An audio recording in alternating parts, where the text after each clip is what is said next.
O Lord, open my lips, and my mouth shall declare your praise. Glory be to the Father, and to the Son, and to the Holy Spirit, as it was in the beginning, is now, and will be forever. Amen. Give glory to God, our light and our life. Oh Lord, let us worship Him. We are on stanza 3. See from his head, his hands, his feet. See From his head, his hands, his feet, sorrow and love flowing all down.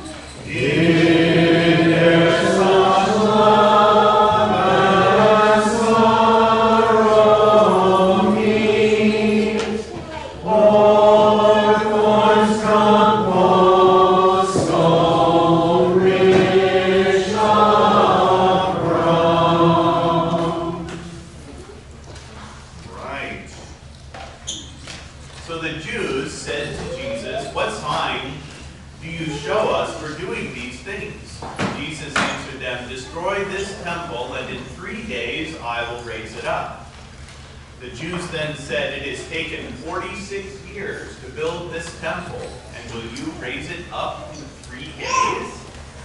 But he was speaking about the temple of his body. When therefore he was raised from the dead, his disciples remembered that he had said this, and they believed the scripture and the word that Jesus had spoken. So in the Old Testament, God was located. The people could find God in the temple. But when Jesus becomes man and is born, he becomes the temple. And so he is the new temple. And so we kind of say, where do we find God? And find God in Jesus. Now, the thing about this too is that Jesus talked about destroying the temple. What did they think he was talking about? Richard? Like the temple that they made? Yeah, the building. They thought he was talking about the building. And it took him 46 years. That's a long building program. Of course, that was a little bigger than our church. But Jesus was talking about the temple of his body. I wanted to, John, could you hit the light for just a quick second? I wanted to point out this is our art piece that I had at the beginning, and at the hymn that we sang, we had see from his hands, his feet, his side, sorrow and love flow mingled down. Did e'er such love and sorrow meet, for thorns compose so rich a crown? It's interesting how in a lot of hymnody we kind of get that word painting going on, and then in some art pieces, like in this one, we have the painting going on, and how those things flow together so very well. That the love that flows from Jesus is his own body and blood given and shed for the forgiveness of sins. All right, let's pray. O God, whose glory it is always to have mercy, be gracious to all who have gone astray from your ways, and bring them again with penitent hearts and steadfast faith to embrace and hold fast the unchangeable truth of your word. Through Jesus Christ, your Son, our Lord, who lives and reigns with you in the Holy Spirit, one God, now and forever. Amen. Our Father, Who art in heaven, hallowed be thy name. Thy kingdom come, thy will be done, on earth as it is in heaven. Give us this day our daily bread, and forgive us our trespasses, as we forgive those who trespass against us. And lead us not into temptation, but deliver us from evil. For thine is the kingdom, and the power, and the glory, forever and ever. Amen.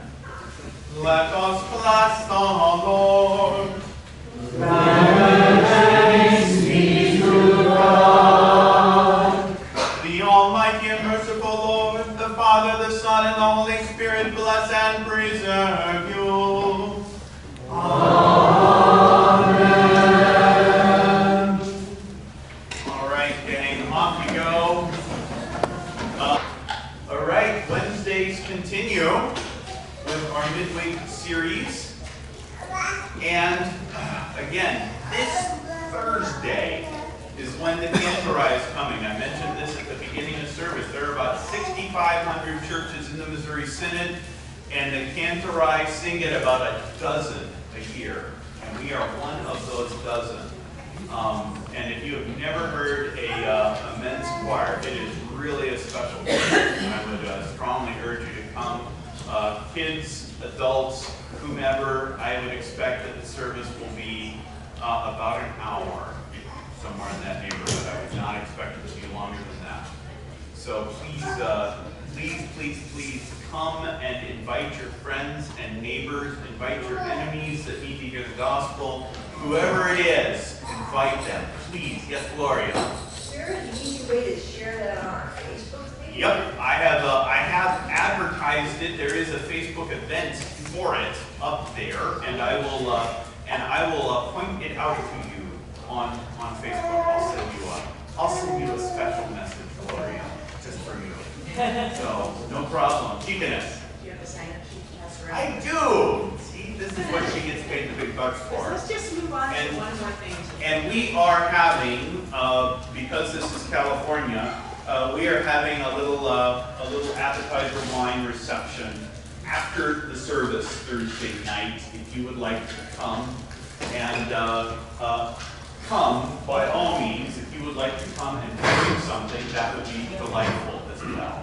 And so that sign-up sheet is going around. That is Thursday night along the way. And if anybody would like to come but doesn't drive at night, talk to me and I will do my best to try and find you somebody that will come get you. Okay? Voters meeting is March 18th, so not this Sunday, but the Sunday following, after second service, so 11:45-ish. This is the service when, this is the voters meeting when we will elect officers and coordinators for the next term. So please make a point of being there, and if you are interested in serving in some capacity, please speak to me or to Rick Felix. Anything else, Rick? That's good? All righty. On March 17th, because again, we don't have enough going on in March, our district is hosting a one-day missions conference called Disciple Making People from 8:30 to 3:30. Gloria, you wanted to say another word or two?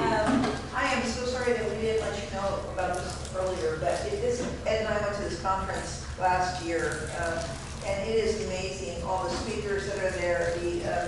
Like 4 keynote speakers, and one is Greg Finke, who wrote the book Joining Jesus. We had gone to a presentation with him at St. Mark's in Santa Rosa last year, and they were great. The other one is for Lobu Lickman, who's Executive Director of an Asian Leadership Development. So it's about how to share Jesus neighborly with, family, whatever, but also with community, with others. So I'm going to pass one around on either side, just so you can take a look at it. And then there's 2 breakout sessions, and one of the breakout sessions is with Jesse Yao, who is David Yao's father, and he's doing a couple breakout sessions. So just let you see a little bit up close. And those sheets are also up here on the wall if you don't get one. Yeah, well, just to pass around if you are interested in seeing, And I love March 4th because I became a Christian on March 4th. It was a Sunday too, 56 years ago. Been 56 years, I've been over 100 church conferences, and this was great. One of the best. Thank you. Appreciate it very much. Are there any other announcements for the good of the gang? All right. We gotten the good of the gang, let me go to our next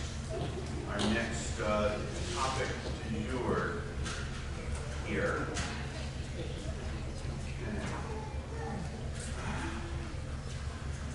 It's a nice old school cover for the Lutheran Witness from 100 years ago. I will talk about the article in that a little bit as we kind of come along with this. Last week we talked about the iconoclastic controversy, this controversy about whether or not churches could use images in church. Appropriately think on that. We had the Ten Commandments this morning. We talked a little bit about medieval piety and kind of how that worked in the Middle Ages. We mostly talked about the Reformation and about Luther and kind of how Luther viewed the Reformation and art and sanctuaries and space. And we talked about kind of how Luther differed from the other branch of the Reformation, which would have been Calvin and Zwingli, and the fun group called the Radical Reformation, which wasn't actually that fun. It was a bit violent. But that was what we talked about mostly last week. And we kind of looked at some example artwork from the 16th century, from Dürer, from Lucas Cranach. We looked at some altar pieces from that time and the like. Is that all? Kind of anybody remember last week? Let's just check it. Yeah, how long ago was that? I included in your handout an article that Pastor Meyer wrote this last weekend. He was talking to somebody at the Bible class, and said, well, I might as well just write all this stuff down, and I thought it was well worth to read. So I would commend that to you to read on your own time. Don't read it in Bible class. Yeah, I'm not expecting you to read it on the screen either, obviously. So that's kind of that. This is a rendering, at least, of what the cross will look like with the body on it. Could you hit the light for a second, Seth? Each one of these is handmade and painted in Italy, so it's not identical, but that's more or less what it will look like. One of the things, just as an aside, that we kind of noodled on a lot with the paint on the back wall, on the, I guess it was the back wall or the front wall, on the altar wall, was what colors to use with it. And we kind of went, do we go with a lighter color or a darker color? Obviously we had kind of an eggshell white up there before.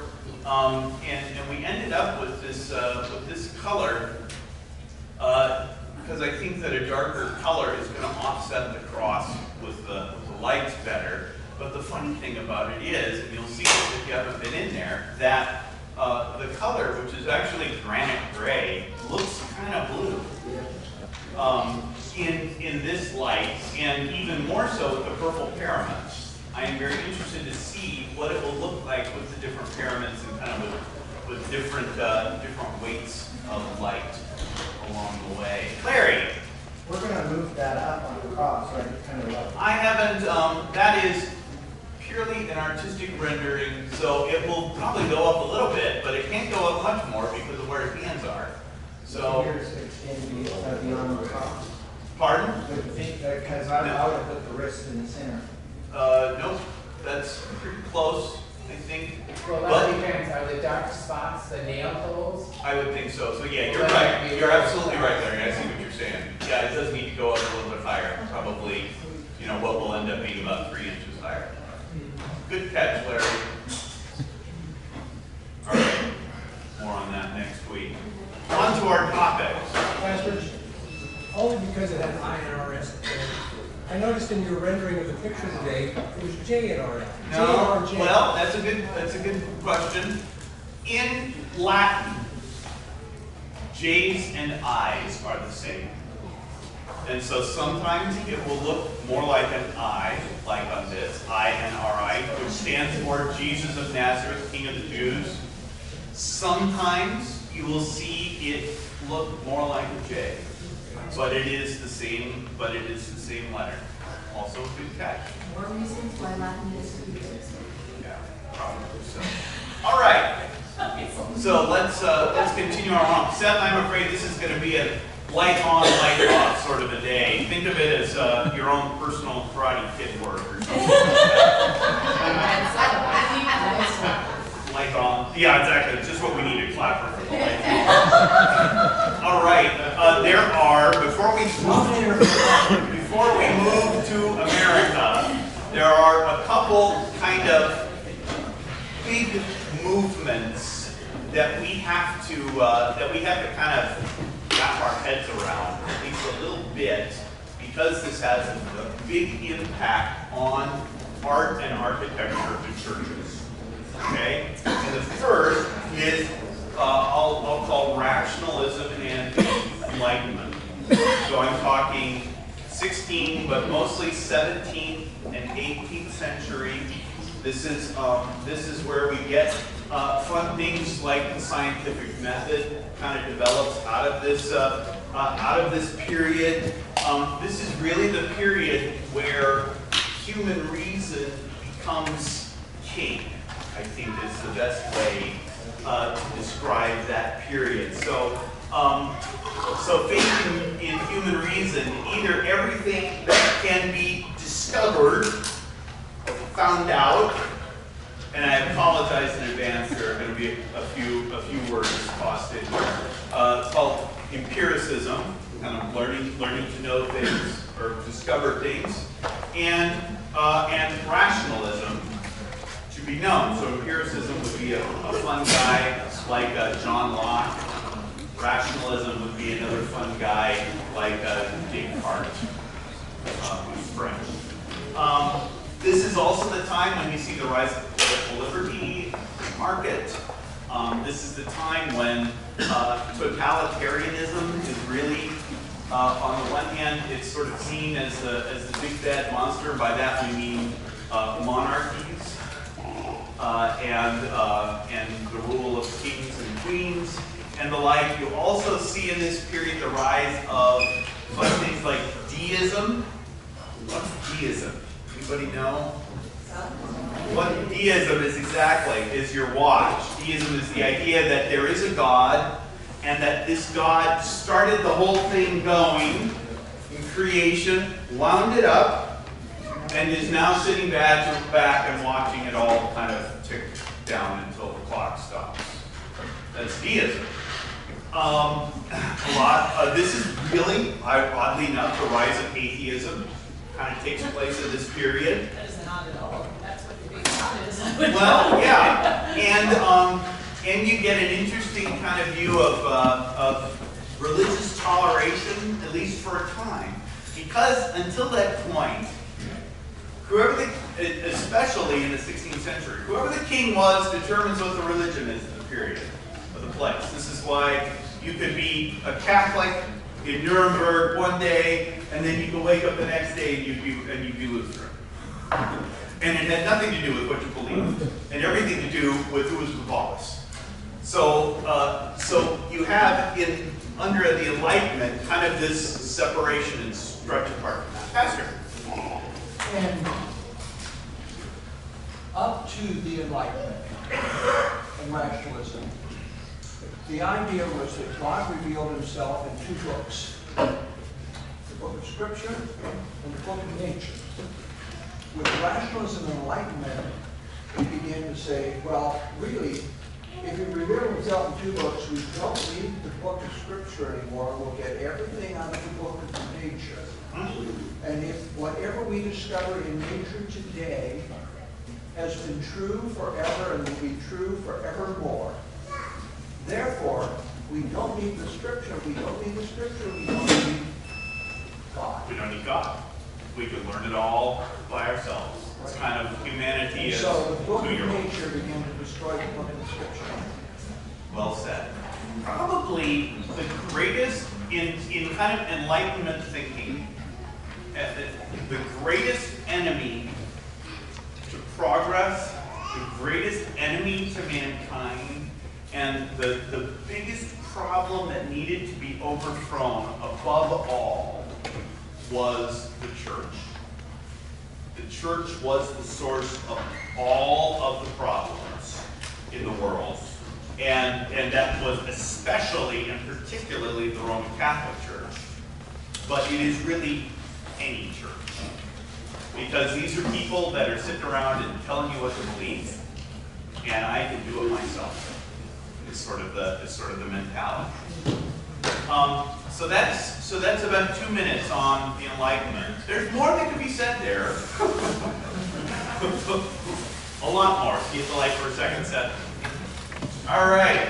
The second movement that we have to spend a couple minutes on is a movement, you maybe have heard this word before, this term before, called Pietism, or Lutheran Pietism. They kind of look like a gloomy bunch, I have to say, honestly. This is a painting from the 19th century, but Pietism really begins in the 17th century. You can turn the light back on, Seth.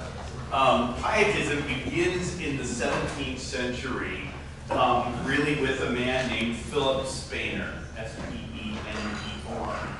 And it was a reaction against religious formalism and what the Pietists like to call dead orthodoxy.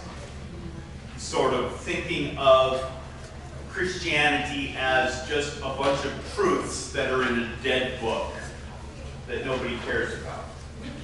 That's Pietism. So Pietism it has some very interesting parallels to Rationalism and the Enlightenment.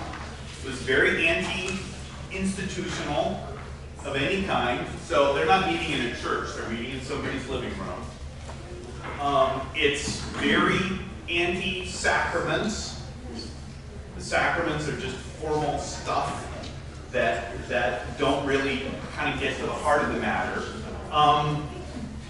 Pastors, clergy are bad.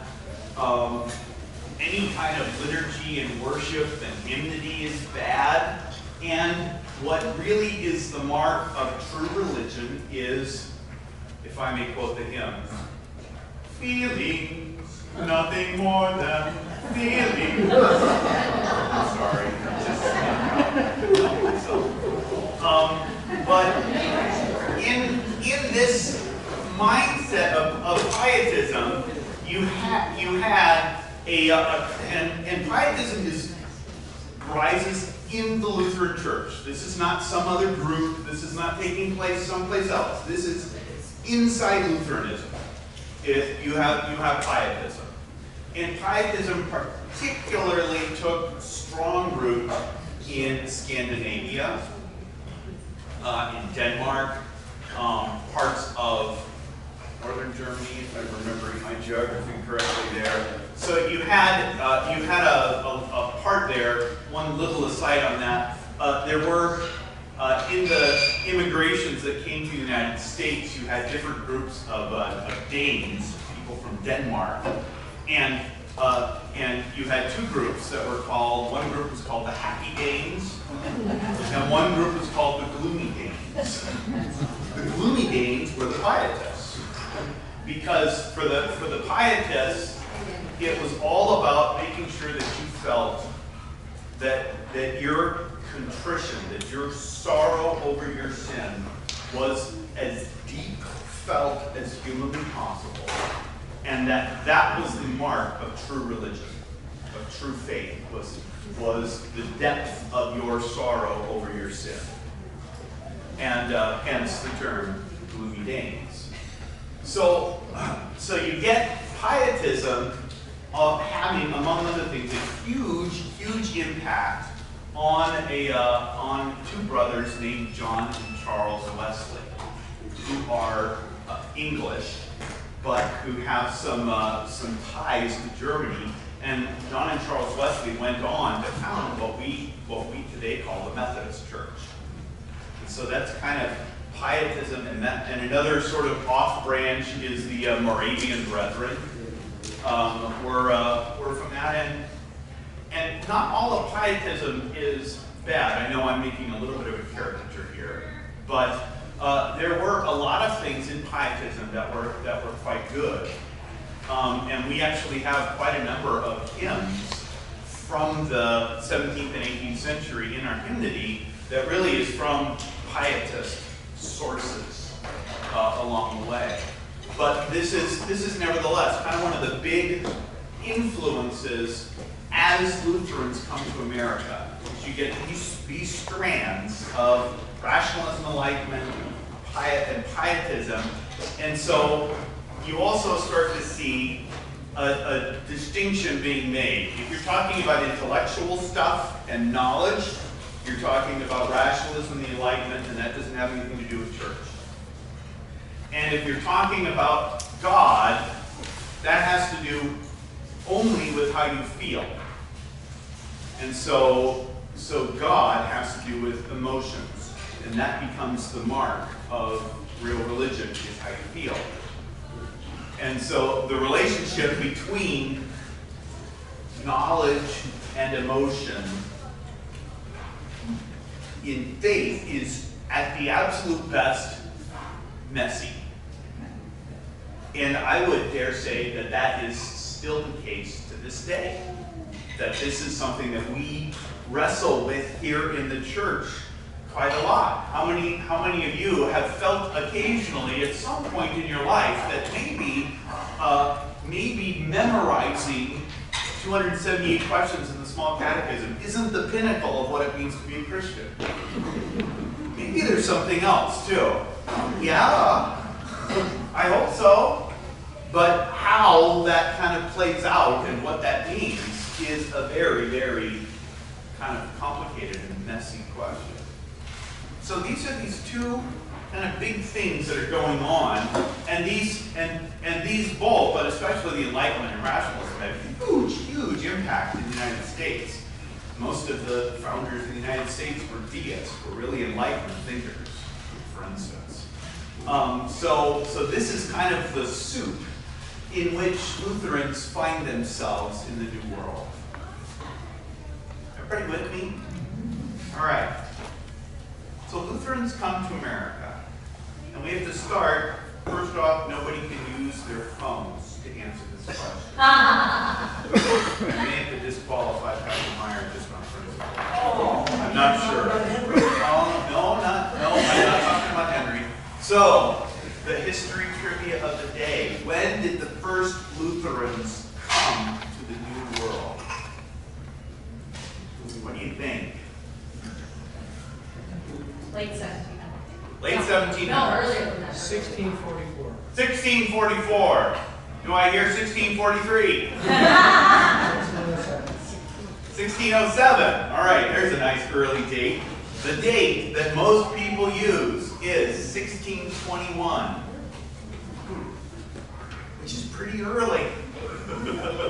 I mean, it's not Christopher Columbus sailing the ocean blue, but in terms of North America, that is very early. We're talking about roughly the same time. Pilgrims, Jamestown, the Puritans, all of this is going on approximately this time. That very first group was a group of those Danes. That was a little bit before Pietism, so those were probably happy Danes that were coming. But the first sort of known Lutheran church in North America, it was called the Old Swedes Church. You can hit the light for a second, Seth. Old Swedes, Holy Trinity Church in Wilmington, Delaware, was founded in 1648, and the building was built in 1699. And 17th century immigration is a whole huge topic, but a part of what happened with those earliest Lutherans is that almost without exception, the churches and the people became Anglican, a part of the Church of England. So Old Swedes Church, which began as a Lutheran church, within I don't know the exact numbers, but within a generation or two certainly, really became a part of the Church of England. So Protestant, much more explicitly. So this is, this is relatively recently, but this is definitely a national historic marker. So, so they have worked pretty hard. Is that why they have stumbling blocks down there? I was wondering if anybody would notice the stumbling blocks in the center aisle. There. So I'm taking that this is a standard architect because the church in Philadelphia looks just like this, except they have graves in the walkway. Yeah. I mean, and again, that is a whole history that would probably be very worth looking at. What we're going to do for the next few minutes is look at some of the kind of big category churches. You can leave the lights off for a little bit, so that were kind of in the soup of the 17th, 18th, 19th century. So this is another early one called the Old Ship Church, a Puritan church built in 1681 in Massachusetts. And I want you to just take a minute and look at the space here. Talk about me and my Jesus. And tell me what you see. Everybody has their own spot. Everybody has their own spot. You want to talk about having a place for your pew.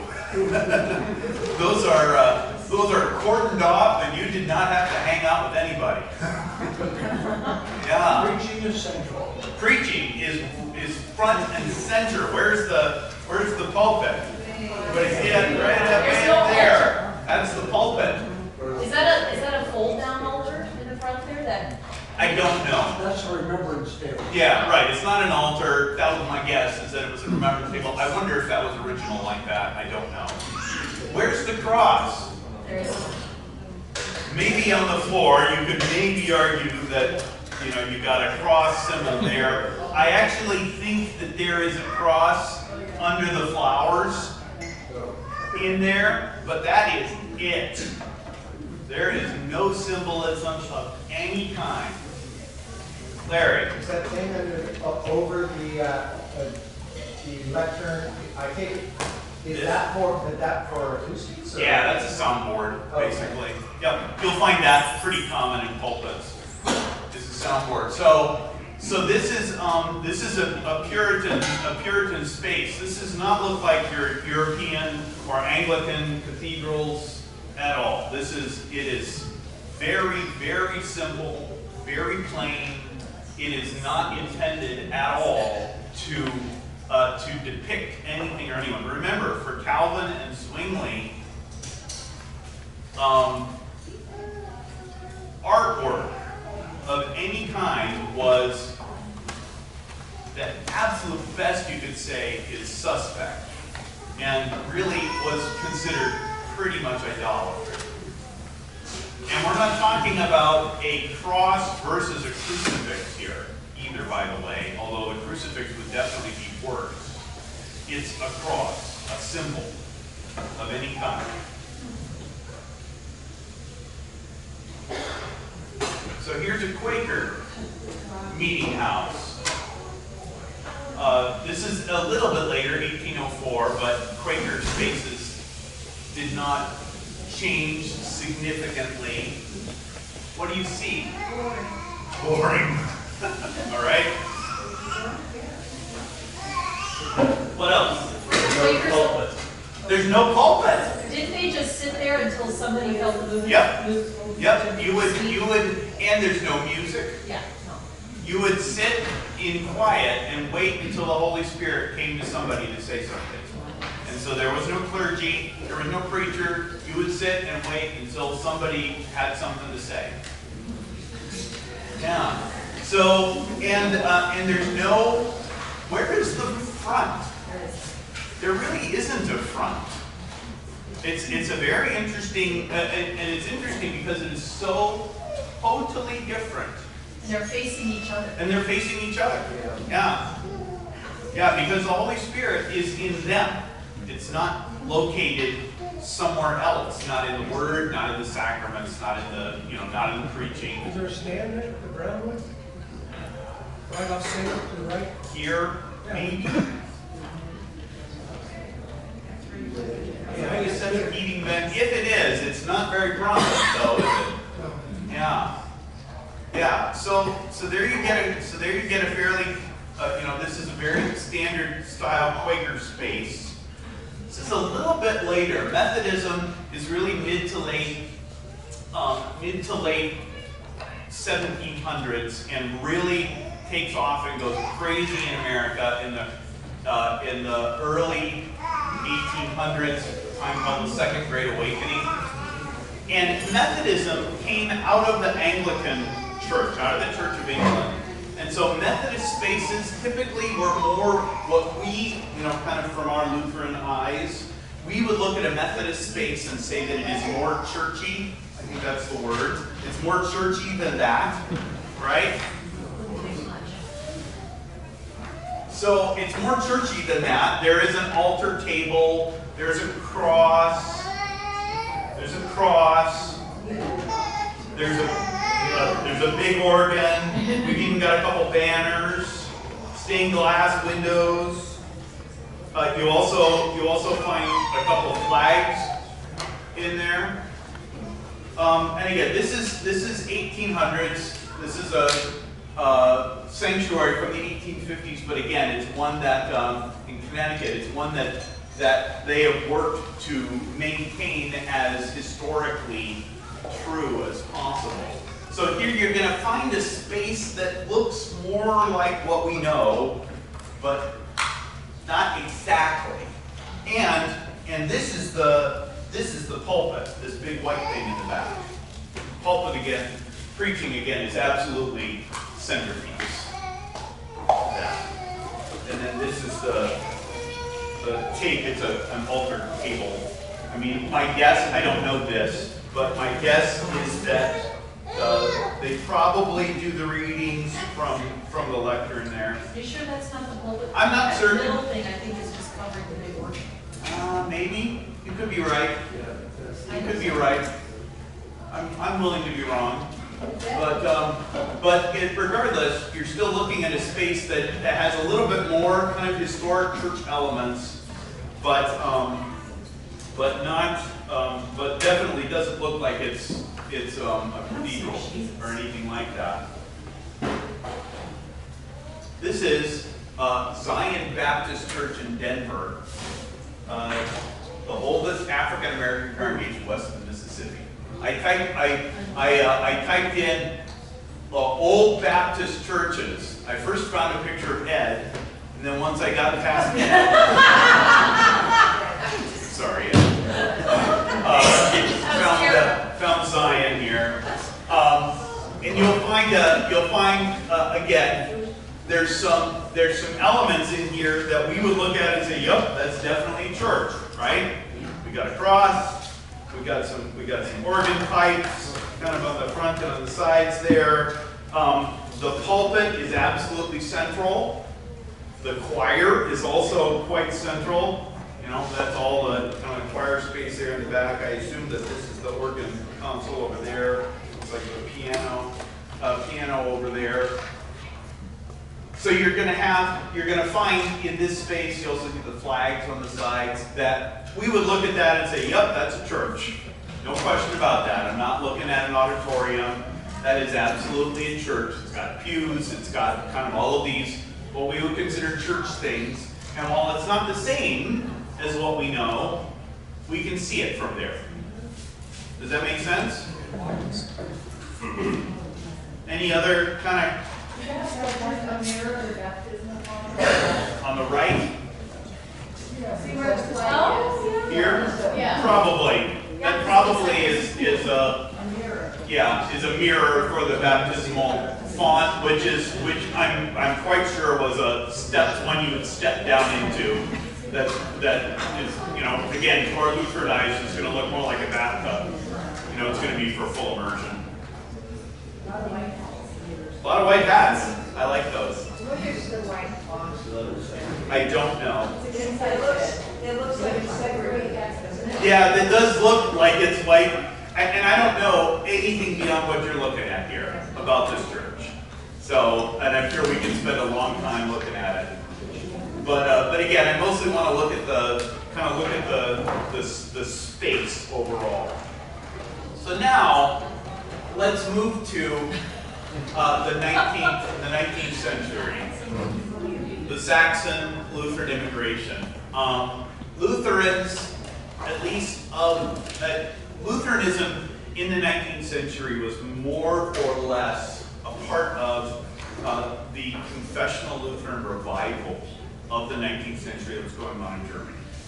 And so you had lots of different strands or groups of Lutherans that were very concerned about Lutheran identity, that were getting persecuted for their faith in many cases, because there was a push called the Prussian Union. There was a push to force all of the Lutheran and Reformed churches together to be one big happy family, so that the king, among other things, did not have to deal with their problems.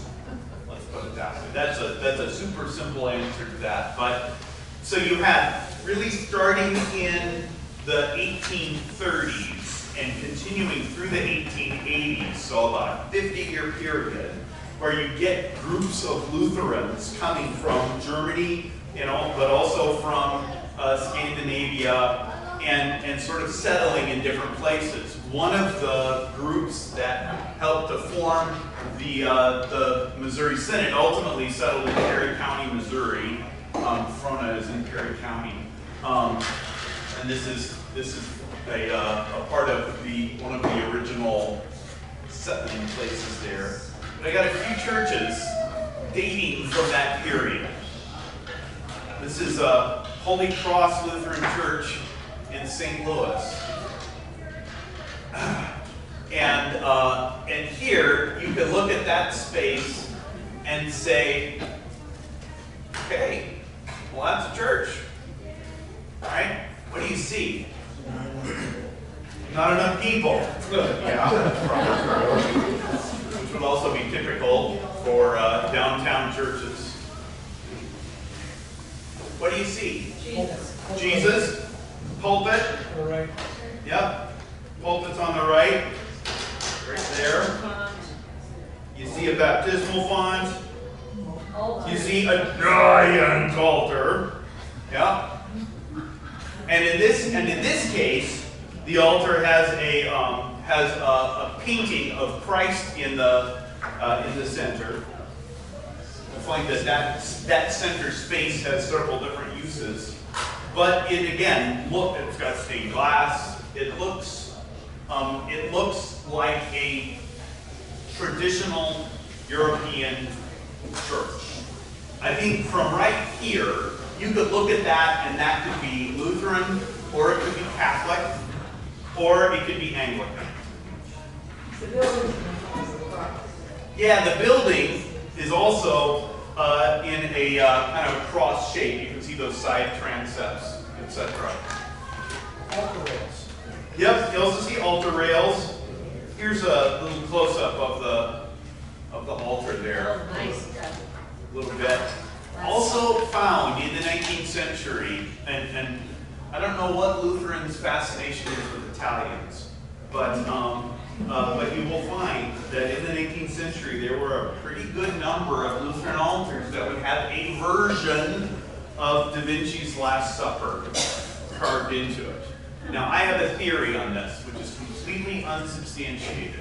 So it is a theory, though, and you know, in my retirement, I'll go hunt it down. And that is that a lot of times when German Lutherans came to the United States and wanted to build churches, they couldn't go to Lutheran builders to build altars because they didn't exist yet.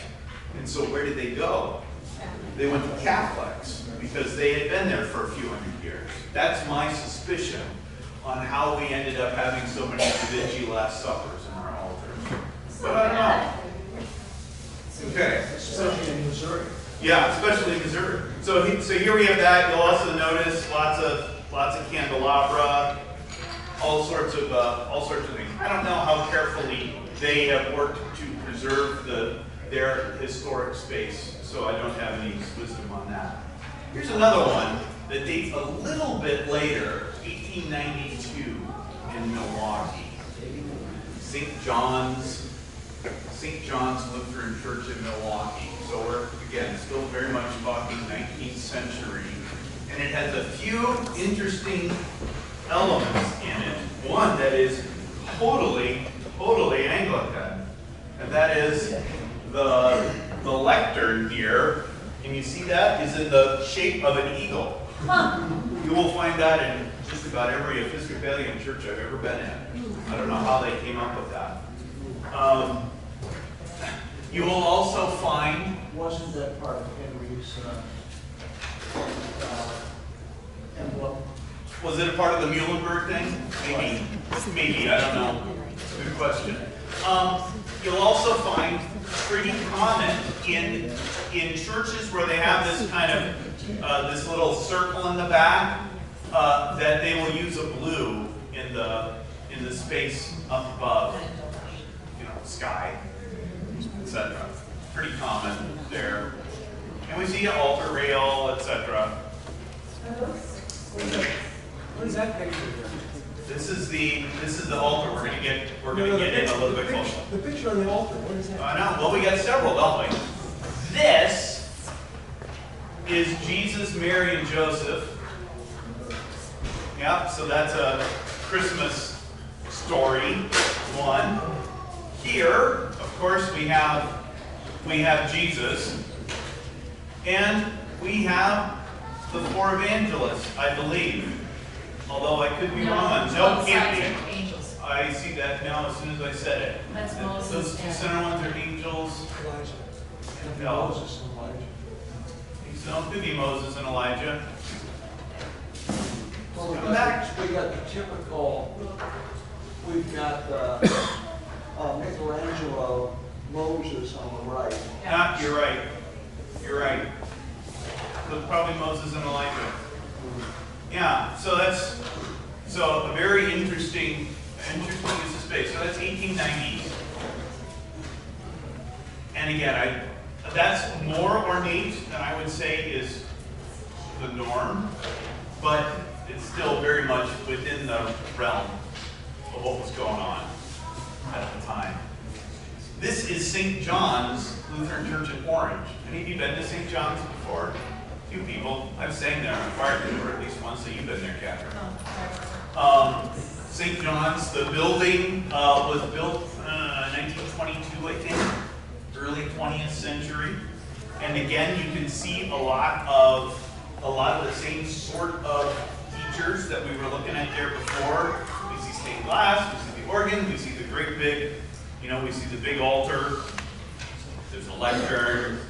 We got the flags over here, etc. Here's a close-up of Jesus. That is one of the 2 or 3 common things that you would find in altars from the late 19th, early 20th century. Is you would find that Christ praying in the Mount of Olives. You would find a Christ in blessing this figure with some regularity, for sure, in that 19th, 20th century period.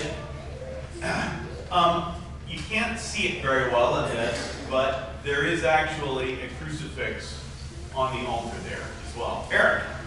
Also, he had holes in his hand. Yeah, I was wondering if anybody was going to notice. See my hands and my side. You can see the wounds in the hand. Yeah, so you'll find those in a lot of 20th century, early 20th, late 19th century. Julia?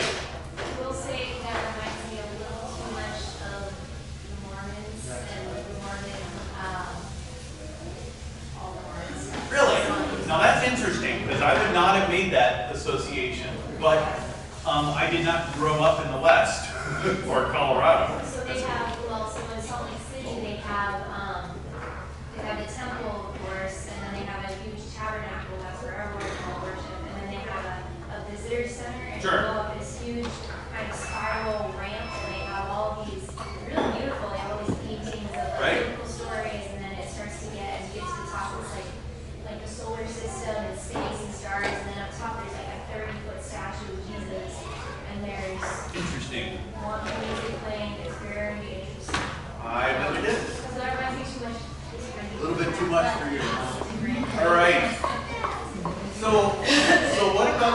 what about the crucifix at this time? It was a regular part of church furnishings well into the 20th century, just totally normal.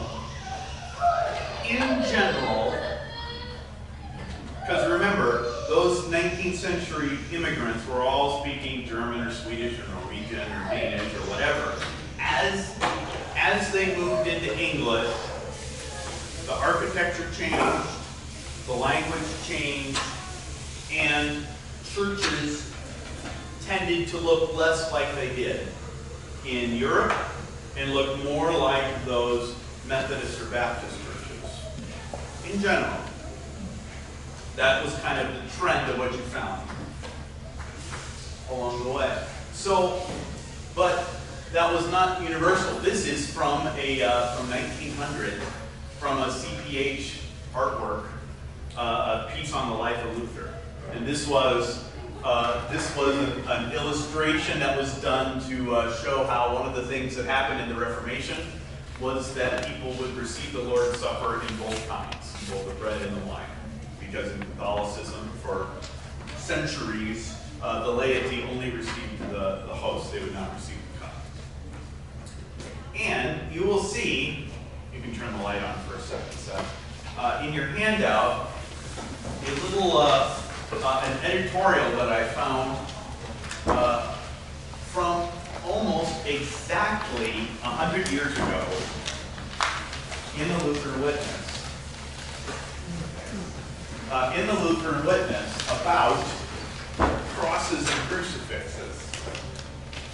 And I'll let you read it on your own time. And the author, who is the editor of the Lutheran Witness at the time, kind of uses, I'll call it bombastic language, kind of typical early 19th, early 20th century language. But basically says Lutherans use this stuff, and it's also interesting that he doesn't make any distinction between crosses and crucifixes. It's all the same. And basically says people not using those are doing so because they're coming from non-Lutheran sources. So that's 100 years ago. I thought that was quite an interesting little article. But I'll let you read that on your own time. I'm almost done. The deaconess isn't here to have me watch my clock. What happened with church architecture and art in the 1950s and beyond? Have any of you been to St. John's in Seward? I know that Catherine and I went there. So were you there? That was about when you graduated, wasn't it?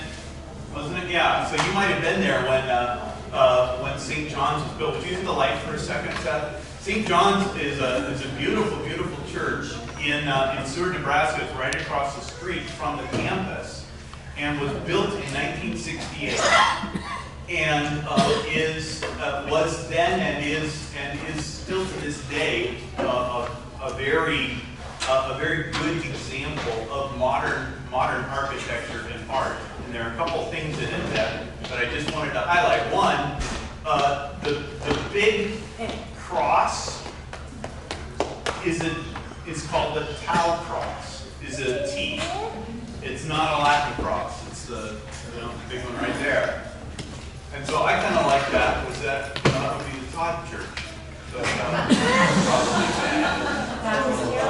that's terrible. I'm sorry. I repent. You also see it replicated here and in the altar itself. So that kind of happens 3 times. Over here is their baptismal font. And the church is kind of curved in on itself a little bit. So a few things was happening in the 60s and 70s to move away from the kind that we have now. I mentioned the English move. In general, you had a downplay of traditional art in churches, just across the board. If it was old, and that is, of course, not a church thing at all. That was called the 1960s. Right?